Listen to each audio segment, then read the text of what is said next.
Information discussed in this podcast may be sensitive in nature to some listeners. Listener discretion is advised.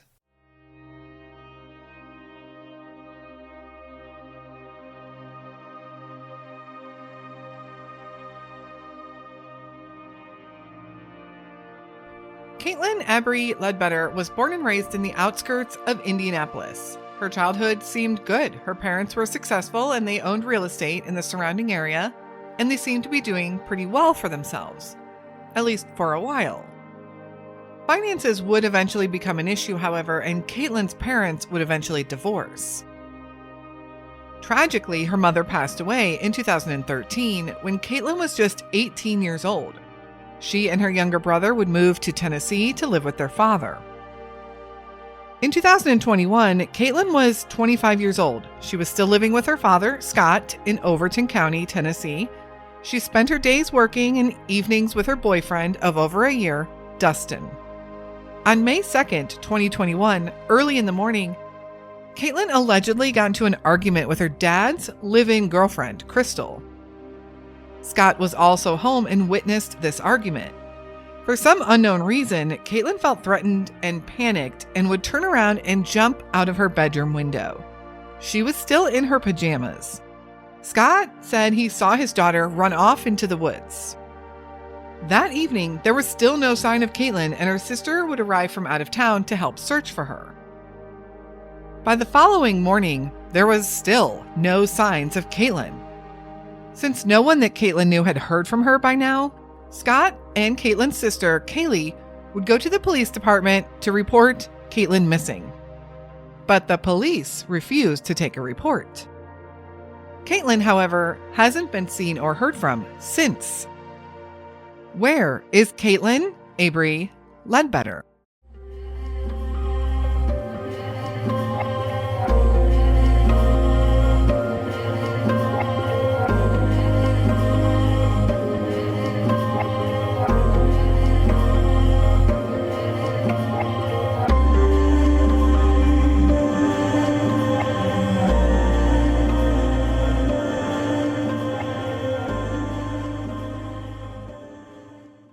Hello, and welcome back to the Where Are They podcast and another unsolved missing persons case.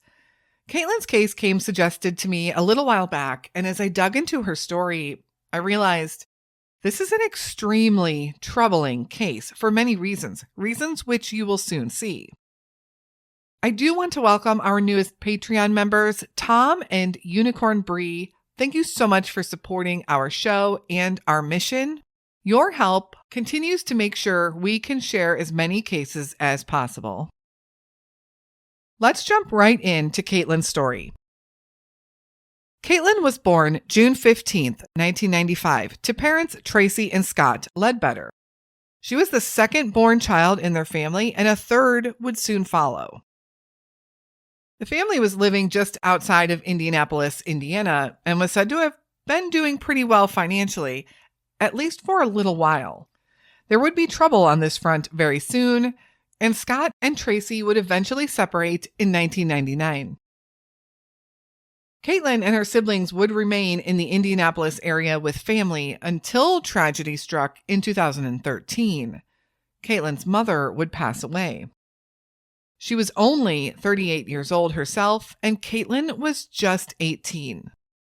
Details of her cause of death were not made public. Soon after, Kaitlyn and her younger brother would move to Overton County, Tennessee to live with their father, Scott. In 2019, Kaitlyn met and began dating her boyfriend, Dustin.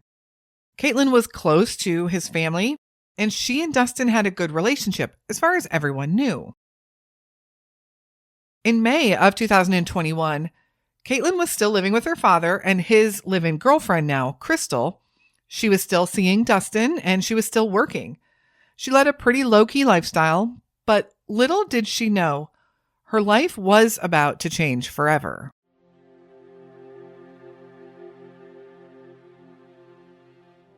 The Disappearance. The morning of May 2nd, 2021 started quite aggressively in the Ledbetter household, for reasons we aren't quite sure why. Kaitlyn and Crystal got into a heated argument. There has never been a very good, consistent explanation for this argument.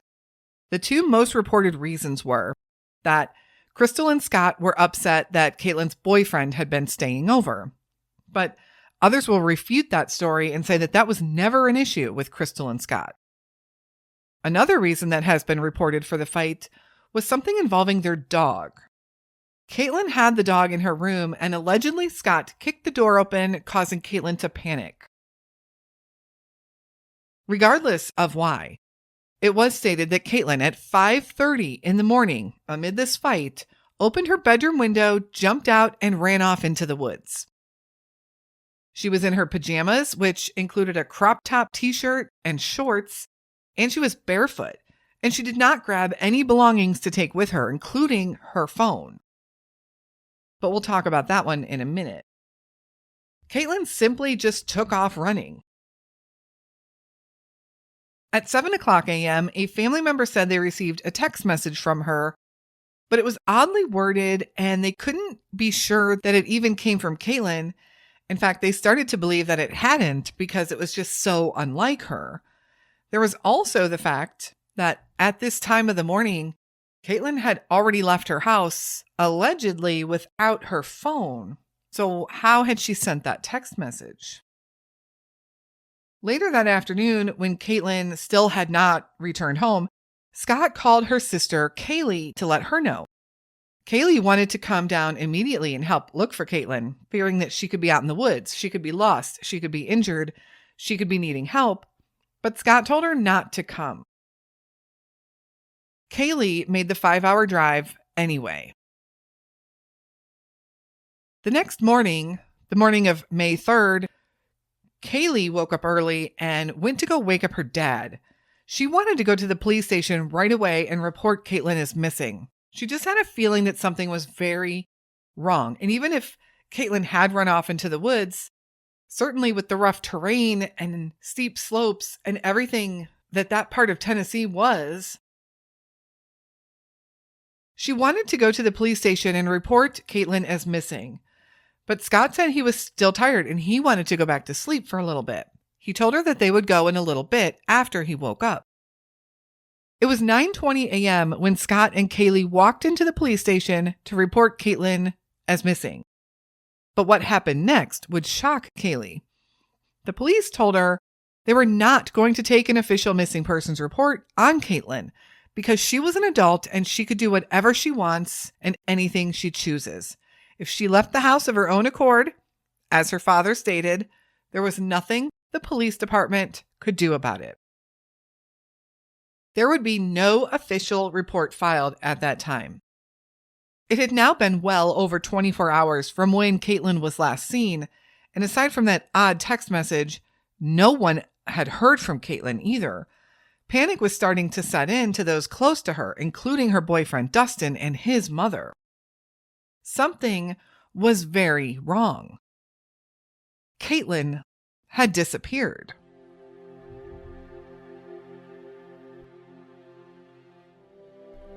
The search.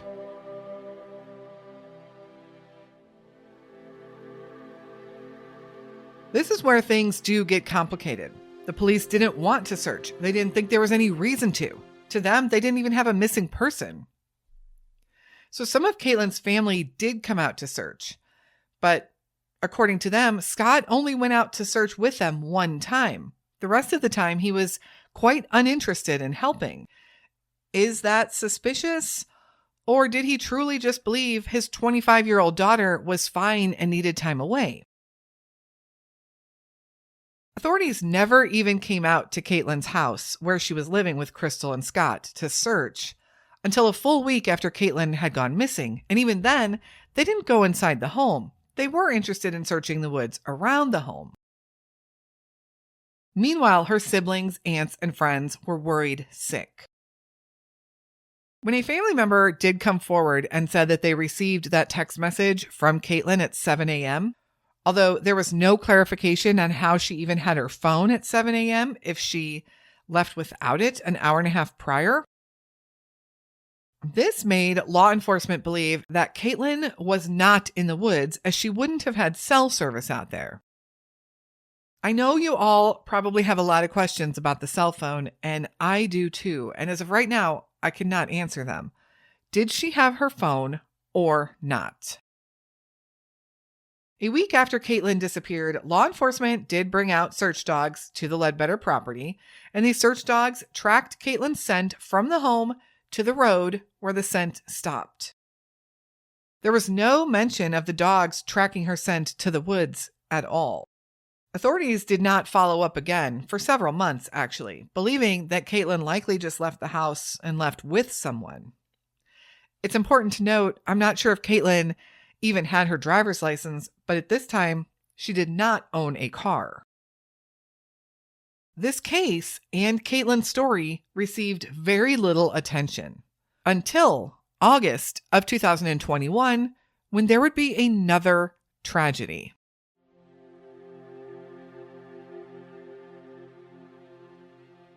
The fire.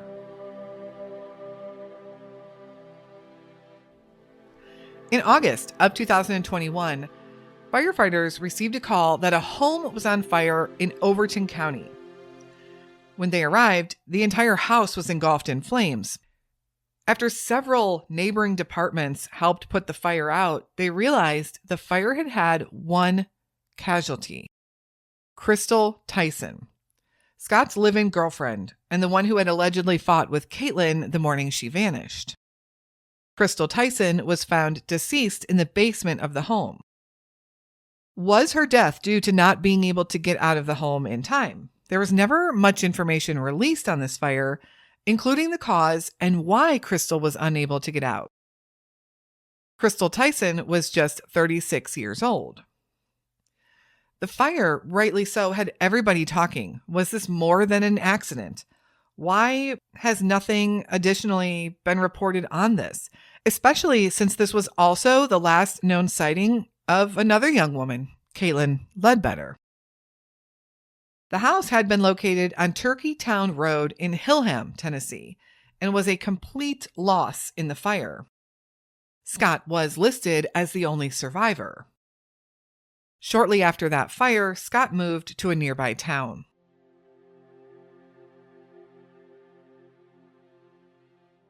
Overton County, Tennessee.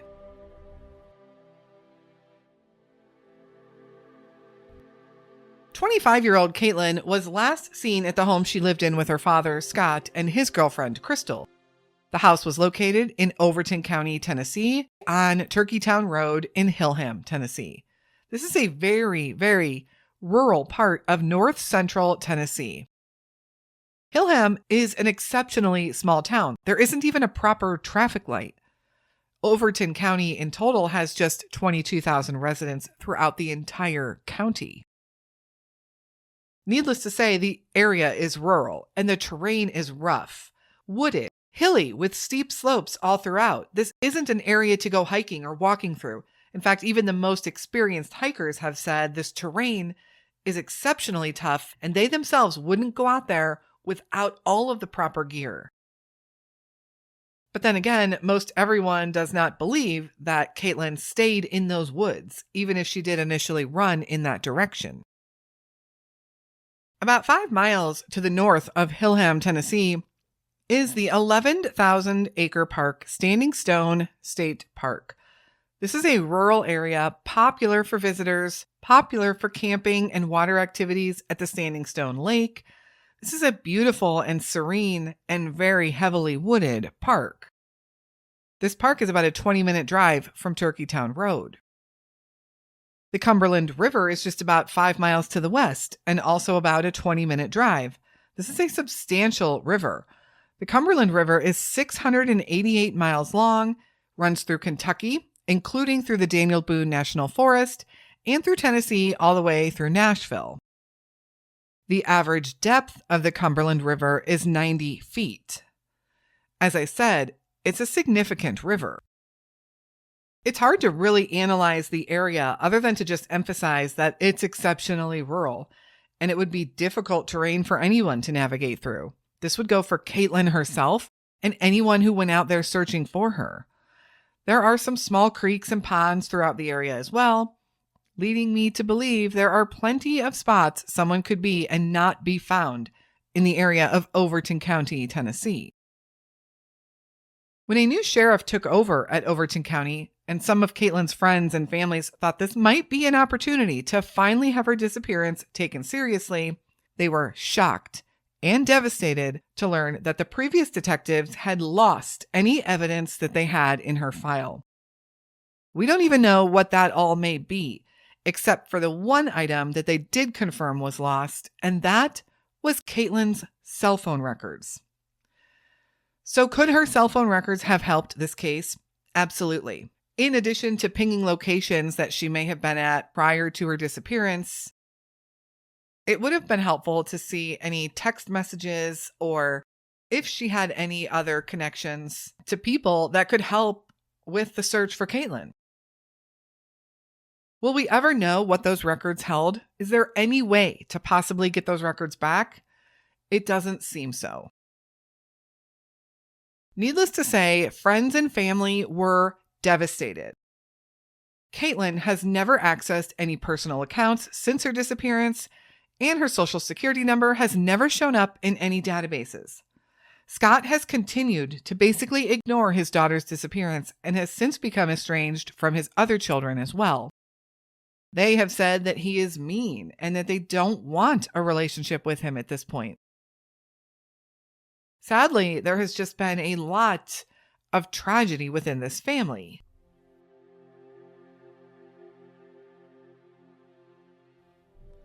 The questions.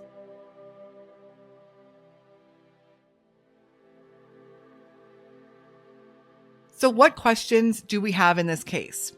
Well, I certainly have a lot. Some that easily come to mind. Why would Kaitlyn jump out a window instead of using the door? She was a 25-year-old young woman. Jumping out the window seems extreme, unless she truly felt threatened. Why did law enforcement never take this disappearance seriously, ever? Even to this day, they have said nothing on this case, despite several media stating that they have reached out to the sheriff department for comment, and they have never received one. Was Kaitlyn's cell phone ever found? What was the story with the cell phone? Was Scott or Crystal's cell phone records ever looked at? They were the last known people to see Kaitlyn, to be with Kaitlyn. Could their stories be verified? Were they even checked? Were Scott or Crystal ever questioned? Was the cause of that fire in August of 2021 ever investigated? And if so, what was learned? Nothing was ever publicly stated. What else do we know about Crystal? What does her family think about all of this? Has any of her family ever spoken out? What was Scott's statement on the fire? Again, he was listed as a survivor, so he must have been home when the fire began. So what do you think happened to 25-year-old Kaitlyn Ledbetter? Kaitlyn is described as a Caucasian woman standing 5'2" tall and weighing around 160 pounds when she was last seen in May of 2021. She was 25 years old then and would today be 28. At the time she vanished, Kaitlyn had longer blonde hair. She also has blue eyes and has several tattoos, including musical notes and a feather on her forearm. She was described as wearing a blue sleeveless cropped shirt, white pajama shorts with blue polka dots, and she was barefoot. She was certainly not prepared to navigate the heavily wooded areas of Overton County, Tennessee.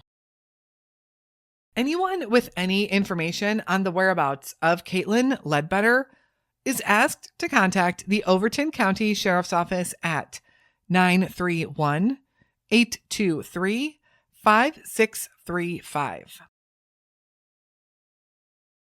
This case really needs pushed in the media, especially to help it get the attention of law enforcement.